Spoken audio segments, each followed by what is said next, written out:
আসসালামু আলাইকুম সুপ্রিয় দর্শক মণ্ডলী, আবারও উপস্থিত হলাম আপনাদের সকলের মাঝে fishing life with Padma YouTube চ্যানেলের পক্ষ থেকে আপনাদের সকলকে জানাই স্বাগত।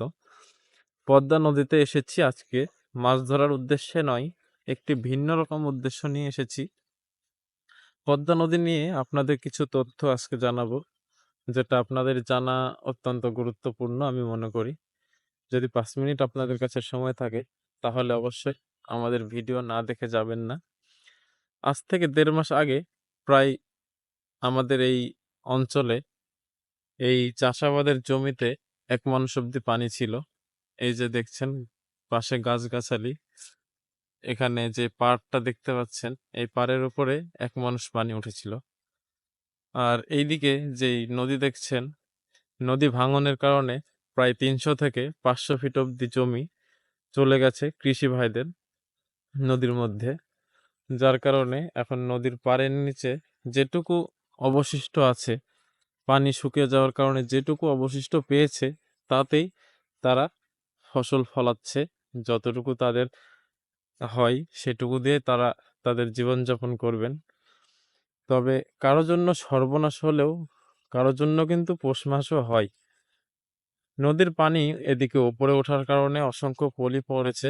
আর পলি পড়ার কারণে বন্ধুরা, সুপ্রিয় দর্শক মণ্ডলী, এবার কিন্তু এদিকে চরের ওপরে বাম্পার ফলন দেখা যাচ্ছে।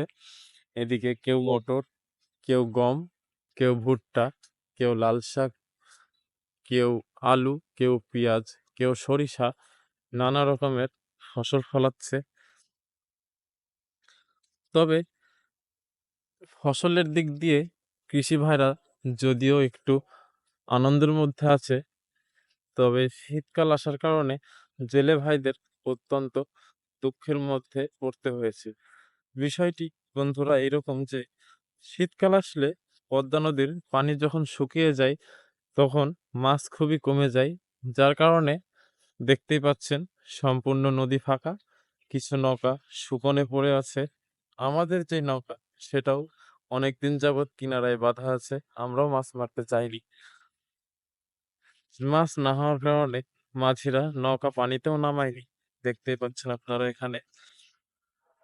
তো যারা জেলে ভাই তাদের কিন্তু প্রধান জীবিকা নির্বাহের উৎস এই পদ্মা নদী। এই পদ্মা নদী থেকে তারা মাছ ধরে তাদের জীবিকা নির্বাহ করে। এরপরেও যখন মাছ না হয় তারা বিভিন্ন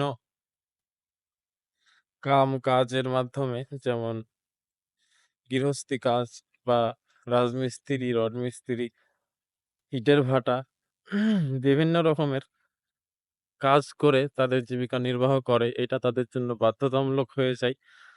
পদ্মা নদীতে যখন আহ, বর্ষার মৌসুম থাকে তখন দর্শক অনেক পরিমাণে মাছ হয়, যেটা তাদের জীবিকা নির্বাহের জন্য পর্যাপ্ত হয়ে যায়। কিন্তু এখন শীতের মৌসুমে মাছটা কম হওয়ার কারণে দর্শক মণ্ডলী, আমাদের জেলে ভাইরা অত্যন্ত কষ্টের মধ্যে আছে বলা যেতে পারে। এদের মধ্যে আমরাও একজন। তবে আমাদের চলার মতো ব্যবস্থা থাকার কারণে আমরা বসে বসে এই সময়টুকু পার করতে পারছি ইনশাল্লাহ। আল্লাহর রহমতে কোনো রকমে আমরা জীবনযাপন করছি।